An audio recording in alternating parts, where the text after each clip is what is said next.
AI-driven redundancy cycle may be coming full circle. The report predicts by 2027, half of employers that attributed customer service layoffs due to AI will be forced to rehire the staff into very similar roles. So what does that mean for employers now? To discuss this further, we're going to be joined by Joshua Price, the co-CEO of Symmetra.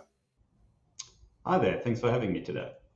Thanks for joining us, Joshua. So to start off, could you tell us a bit about yourself and about your organisation?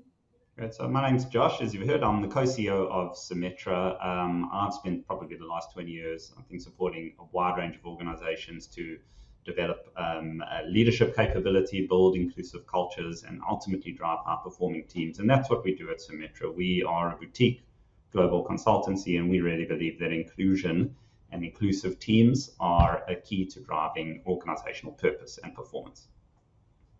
And the report I just mentioned, so it's a pretty big stat, 50% of these roles that are cut due to come back. Why do you think this is happening?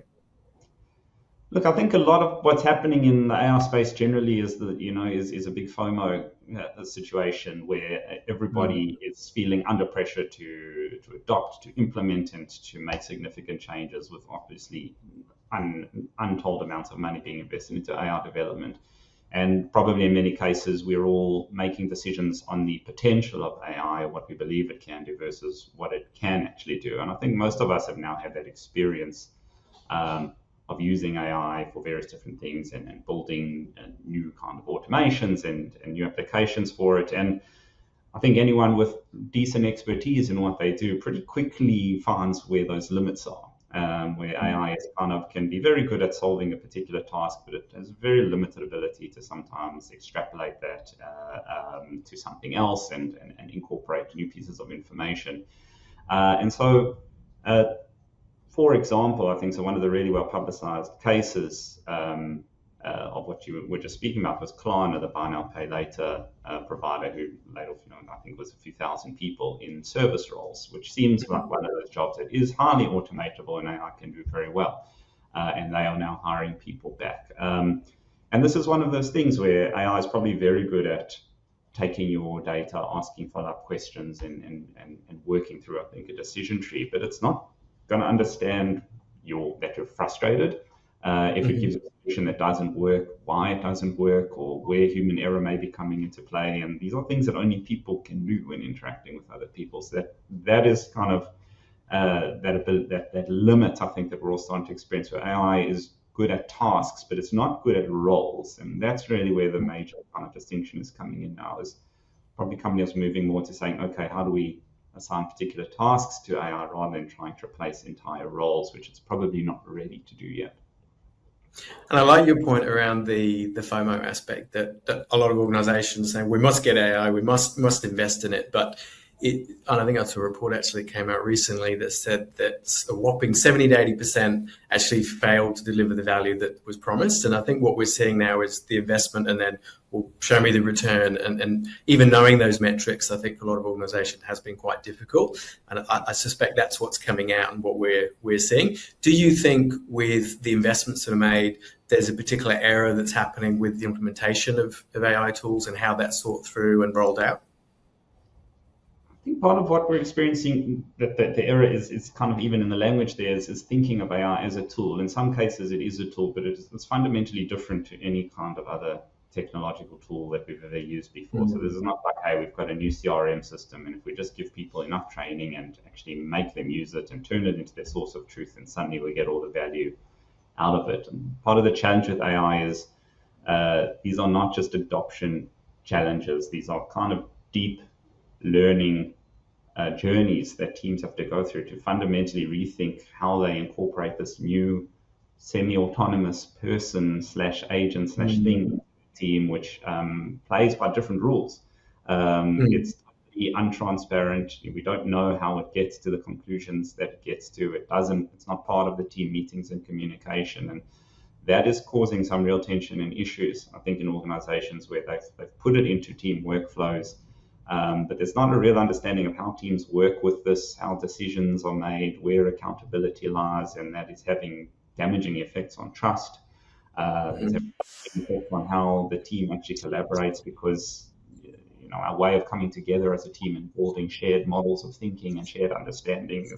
How do you do that with an AI? How do you understand it, and how does it understand you and what the team are generally thinking and working on?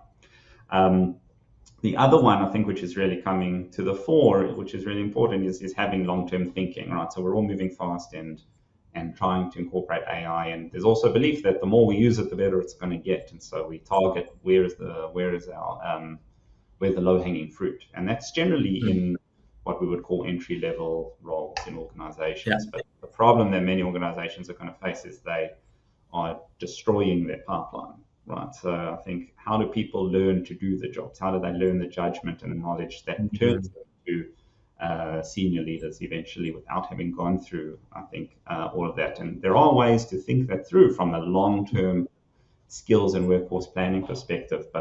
And I think that's also part of the reversal that we're seeing, is organizations saying, like, unless we find a way to have a pipeline of new workers, often young people, but not always, obviously, coming in at entry levels of the organization and developing them into future senior leaders, we're going to have a major problem in 10 years' time. Well, I heard someone say actually yesterday they attended a panel around the legal sector, and they said, well, the outlook from one partner was that there will no longer be junior lawyers. And I just really took me and thought, well, how on earth did that make sense that we're going to get people developed? And I think that's certainly something that's going to come up more and more, that, you know, you start your role, and if that's been replaced, what does it look like? So we're seeing quite a lot of nervousness, I'd say, around people that are starting off on their careers, and how that evolves, I think, is going to be a challenge. Do you think on the positive, with the use of AI, it can actually improve the performance of teams? I mean, it definitely can. I think we've all, not we all, I mean, some people are adopting it better than others. I use AI in my role. There's certain areas and things where I find it extremely helpful, even in just clarifying my own thinking and decision making. And so there's definitely ways that we can use it effectively. I mean, going back to the example you said, of course, if there's no junior lawyers, then after a while there's no senior lawyers either, right? So I think we have to think about what the role of people looks like short term and long term, and assuming that AI is going to replace certain tasks permanently, what do we then do to develop people's judgment, communication skills, decision making, and so forth? So I think there are definitely, you mentioned that study where a lot of AI is not delivering returns. We are still probably in the early days, realistically, of AI. I think that there are definitely cases where it is delivering value for organizations and delivering value for people in their roles. But I also believe, I think when I've looked at the research, it's happening more at senior levels as well. So there's kind of middle and senior managers being more as orchestrators of human AI teams. I think the real challenge is for organizations to think about, how does AI add value and is useful at more junior levels of the organization, rather than just like wiping that level of the organization out. I don't think, again, that's a good long-term bet. And how do you think organizations are go about getting the right balance, of course? So using AI, but the human capability of their teams, it's going to be an evolving thing, I'm sure. But have you got any advice for organizations that are looking to try and get that balance?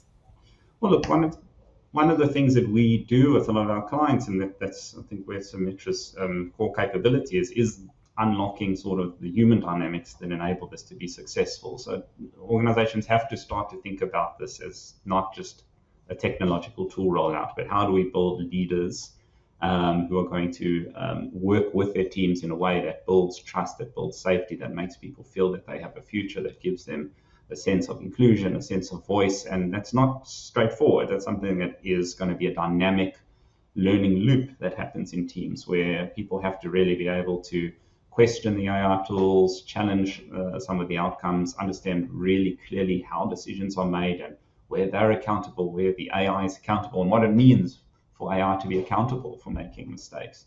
These are fundamentally human coordination and collaboration problems, because it's going to be a long, long, long time before teams are taken completely out of the loop. And if we don't figure out how to have human AI teams working effectively together, then you're just going to start hitting like really just classical organizational coordination problems that are not unique, I think, to AI. I think we see it in fully human teams as well. And so there's a big leadership capability part that happens here. So we've got clients who have invested a lot in building AI tools, and they've invested a lot in sending their leaders on programs that teach them to understand large language models and AI experimentation and getting a real technical understanding of the potential of this. But the gap that they're experiencing is, okay, what happens when we actually put this into the workplace and try and implement a strategy? And those are just kind of fundamentally, as I mentioned, things where it's about teamwork more than anything else. Yeah, it comes back to people working together. But I like what you're saying around not just looking at it as a tool.